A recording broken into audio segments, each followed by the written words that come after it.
DOZHATOLDYA.COM.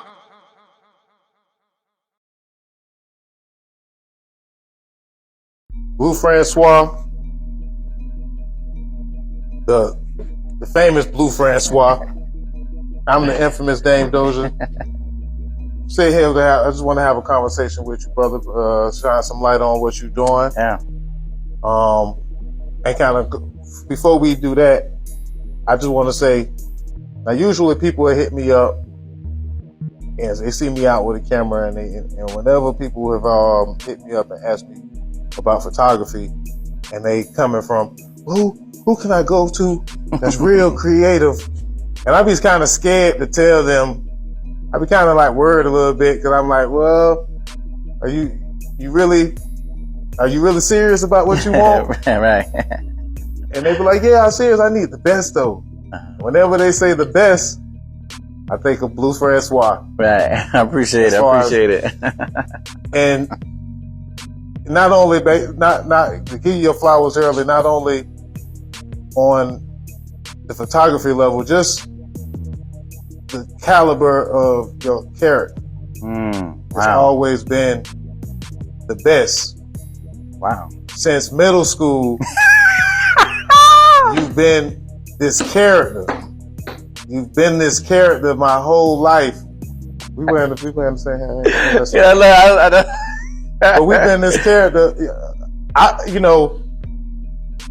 The irony of my life story and a lot of my peers and me being in the entertainment industry and now doing media is now I get the chance to sit down with dear friends, man, that I've been watching my whole life, and we could just sit down and tell our truths, right? And they could be content, right, in this day and age, right. And a lot of folks been running into this podcast space, and a lot of folks really relishing in the light of the new social media madness. Of I got these followers, but as a creator you are a creator of viral moments, a creator of art, right, a creator of the celebrity, if you will, as one of those pillars in this city. For one, I want to give you your flowers. Appreciate it, man. Appreciate it. Yeah, appreciate it. And let these folks know, though, I've watched you like this your whole life. Like, if it was back in the days, if it was if we could have called you Frankie Lyman back in the days, man. You had that type of character, man. You just knew this guy was meant for this lifestyle. Yeah. And it's ironic that you're more so behind the camera than in front of the camera. Right. Because in school, you was a front of the camera guy. Yeah, definitely. I still am. And that's just my intro for what it is. In case if people don't know who you are, let's just let these folks know who you are, where you from, and what they call you. Exactly. What's up, y'all? It's your boy Dame Dozha. If you're looking to get your interview done or be a guest host on our podcast, hit us up at DOZHATOLDYA.COM. Bump what you heard. Remember who told you? It's Dozha told you. My name is Blue Franswa. I was born in Haiti. I came here by way of Miami and Orlando, then nestled here in Jacksonville, and pretty much, just been here ever since. And I was always around, multicultural environments, always around art, poetry, and so I quickly got into music as well, and learning network and entrepreneurship because of my family upbringing. So a little bit about me, I'm a photographer, marketing, branding, photographer, business launch, startup. So a lot of times when people starting in music or business, people just hit me up and try to create like a whole little vibe for them. He's a brand builder from every aspect of business. Yeah. And then, you could build a store, you could build a person, you could build an idea. But back in the days, man, you was real fast too, man. You was yeah. Let me tell you the story. Your name came up the other day, and how far we go back. So I'm having a conversation with one of my bestest brothers, my bestest friends, and we always like to regale our school times of how what we was as athletes. And Ron was like, man, I remember back in middle school, I remember when Blue tried to race me. The Blue was like the fastest. I was like, man, you talk about Blue. And I'm trying to go have a conversation with him. And I was like, I can't wait to bring this story up. Blue was go fast on that track, man. Nah, but he beat me though. Yeah, so he was regaling on a story of a time that he beat you, but beating you and it was a bar. He was a bar setter. Yeah, I was hyped. Like I used to say, I used to be like really hyped. I used to be like, I'm the fastest, and I wasn't, but I was. But I think that you now invoke that spirit into your clients. Into I got to. That sit in front of the camera. I got to. So, let's talk about your space, man. You had a dope space here, and you have always have had creative spaces. What's the importance of having a dope space to shoot in? I looked at artists, painters, before there was actual photography. I think photography started like in the late 1800s. So you won't see a lot of photographs before the 1800s, unless it's that old school. But you had painters. People would paint portraits and paint.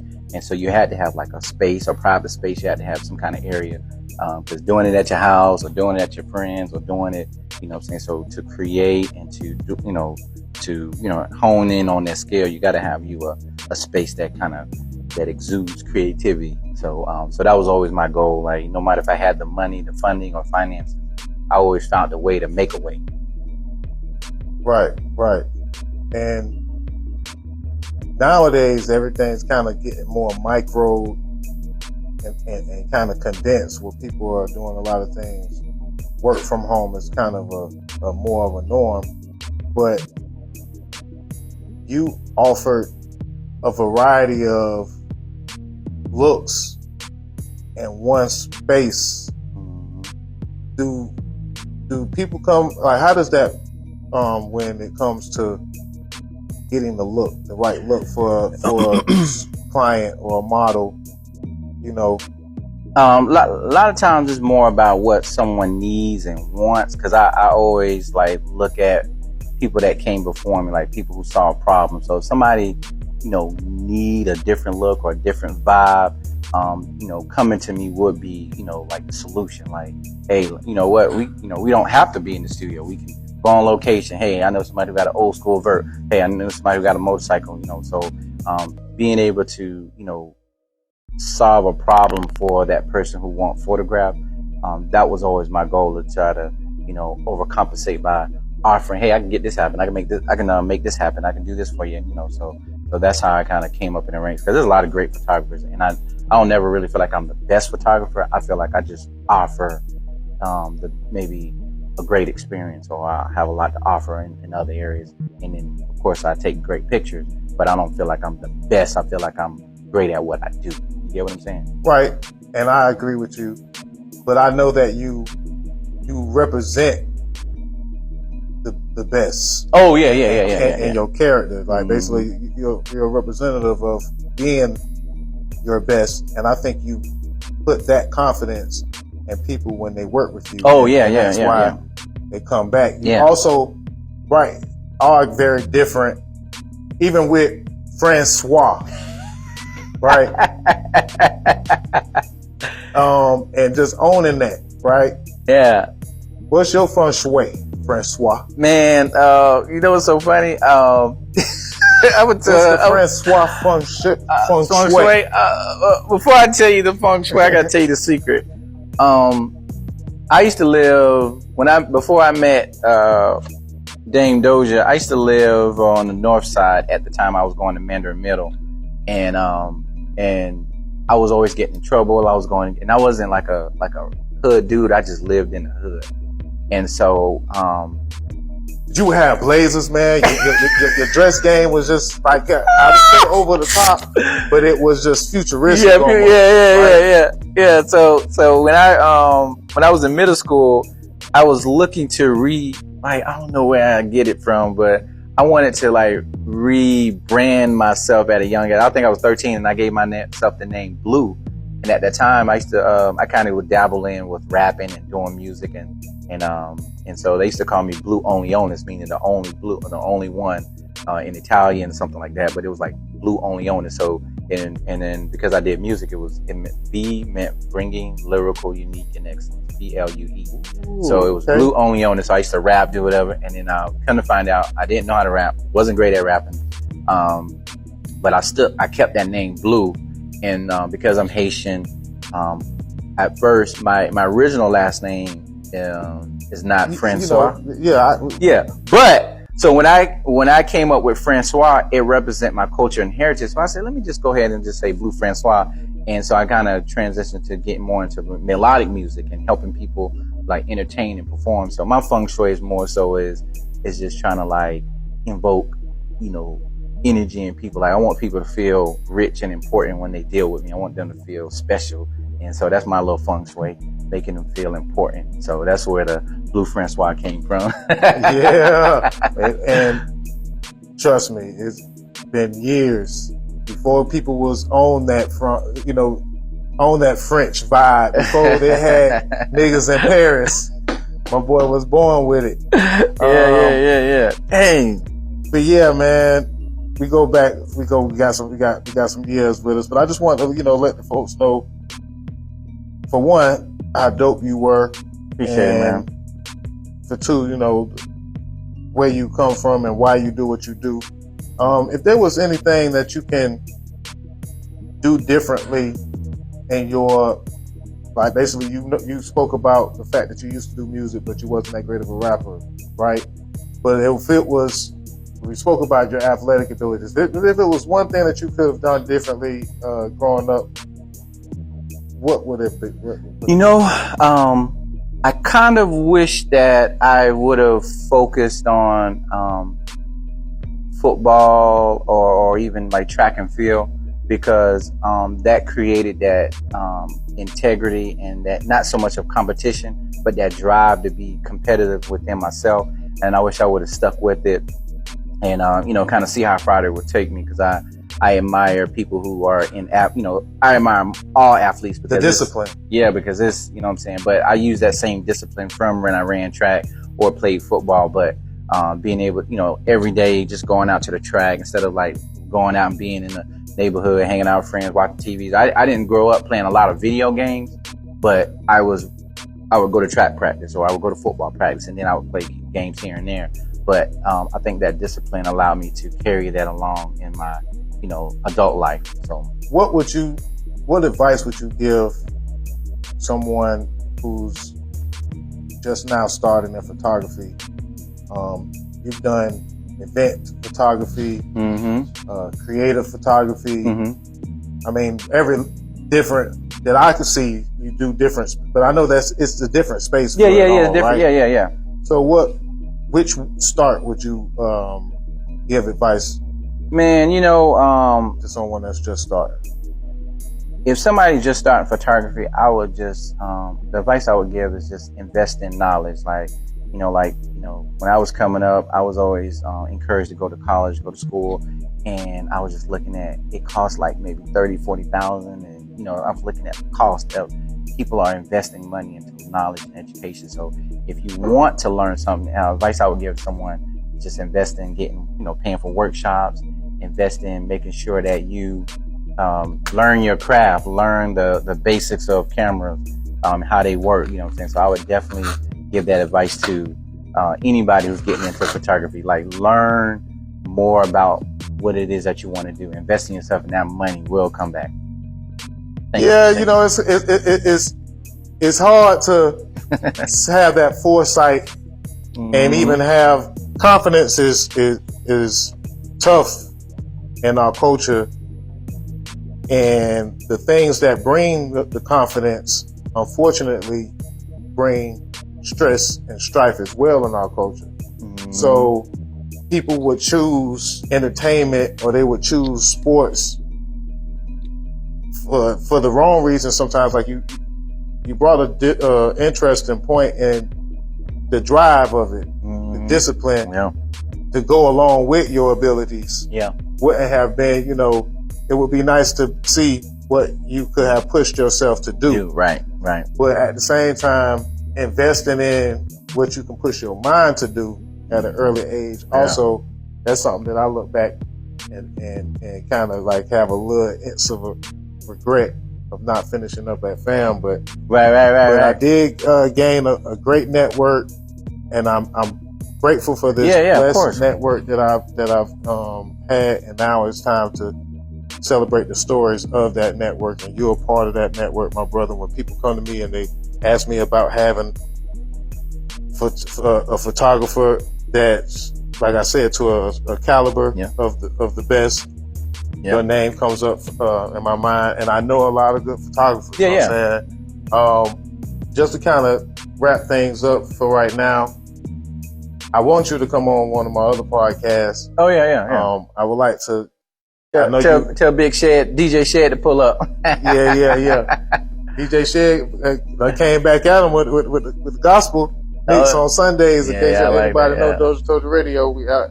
This is on that platform. I thank you for always supporting my platform and being a supporter of, like you said, having the foresight of knowing creatively what podcasting or blogs was the capabilities of it, right? And you've been a brand builder as just as much as you've been a photographer in this space in North Florida. How can a person get in contact with you, and what's the steps of actually working with you? My website is bluefranswa.com. It's BLUE, the way it sounds, FRANSWA .com.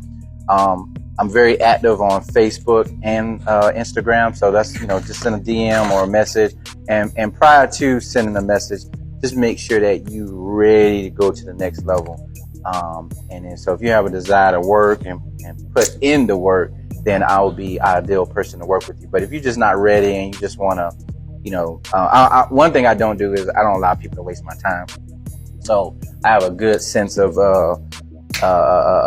discernment with people. If I just feel, like, it don't even be about money. If I just feel like they just not ready, something will there'll be something to indicate like, okay, hey, you're not ready, and I would just find a way to just either dodge or just find a way to deflect, and just keep moving. But if you're ready, bluefranswa.com, or hit me up on Blue Franswa on all platforms.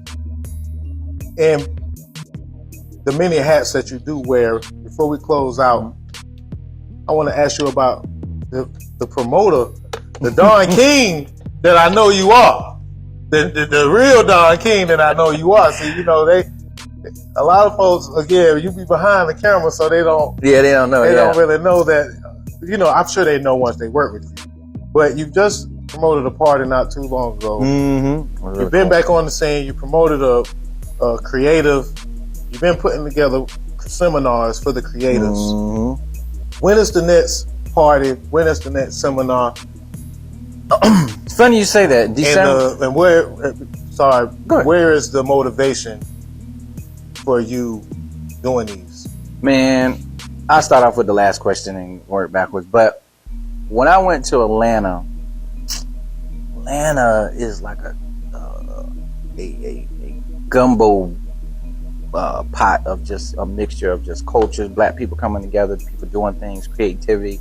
And so a lot of people always say this about Atlanta. But one thing that you can always do is you can always find something to do in Atlanta outside of just clubbing. And, there's always something to do. So here, one of my goals is to, like Christmas, I want to do like a 90s throwback photo party where people can dress up, wearing 90s attire for Christmas, ugly sweaters, take pictures, and then have DJ music and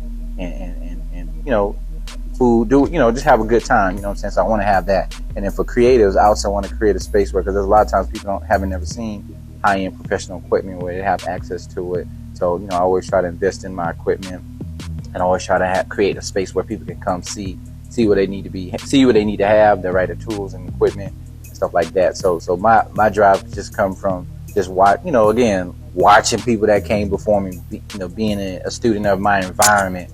You know what I'm saying? Like when I went to Atlanta, I was like in love. I've been to DC, I've been to Miami, I've been to New York. You know what I'm saying? But it's just something unique about Atlanta. It's like regular Southern people coming together and doing something dope. So I was like, you know what? Let me try to bring this back to Jacksonville.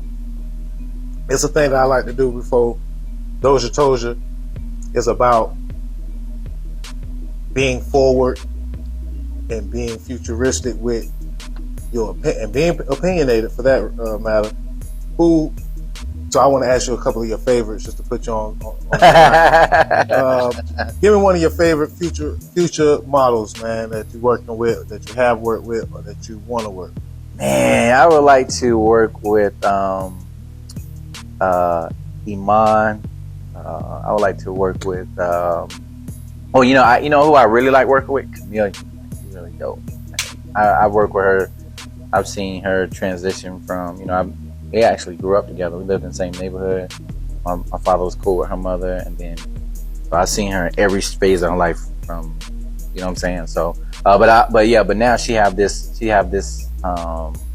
persona that's just like different and fun and sexy. So I definitely would like to work with continue to work. I can say I like working. We always create some dope stuff. She always, and you know what, Chameleon, when I did work with her, she always pushed me to like make me step it up when I work with her. So I know exactly what that's like.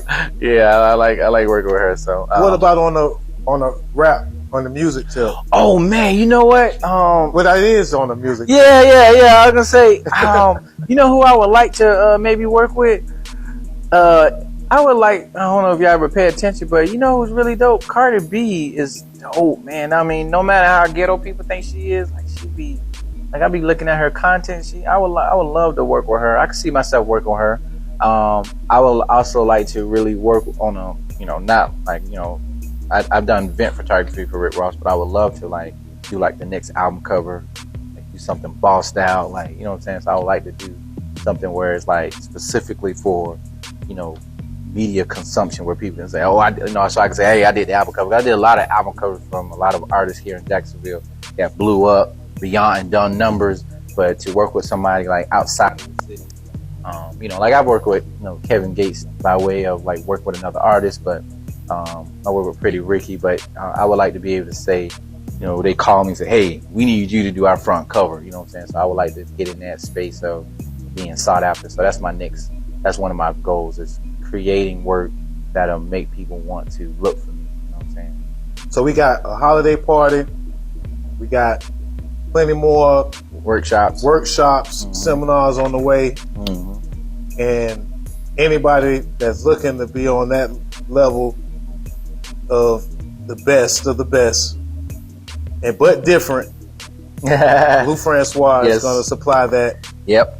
Look and more. Thank you for your time today, my brother, man. Yes, sir. And again, I would like to follow up, kind of. Shout to you on a number of levels, because I take pictures a little bit. I like. Yeah. So I know I missed the last workshop, but I definitely need to get up on the workshops, and also invite you on the podcast over on DOZHATOLDYA Radio. Yeah, we locked in.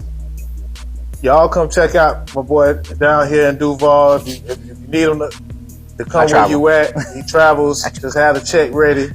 It's DOZHATOLDYA. And what else you want to tell? Anything you want to give? Man, I just want people to just always take, like, one of the things that pride myself on success is I made a promise myself to be better than I was the day before. So like if I didn't have the best day, the next day I always say, you know what, I'm gonna make my day better. So I would like for people to just take the time to, just make sure, make a promise to yourself, like, hey, I'm gonna be the best me every day. So that's all I want to say. Be the best me every day. Blue Franswa, Dame Dozha, DOZHATOLDYA Radio. We out. What's up, y'all? It's your boy Dame Dozha. If you're looking to get your interview done or be a guest host on our podcast, hit us up at DOZHATOLDYA.COM. Bump what you heard. Remember who told you? It's Dozha told you. DOZHATOLDYA.COM.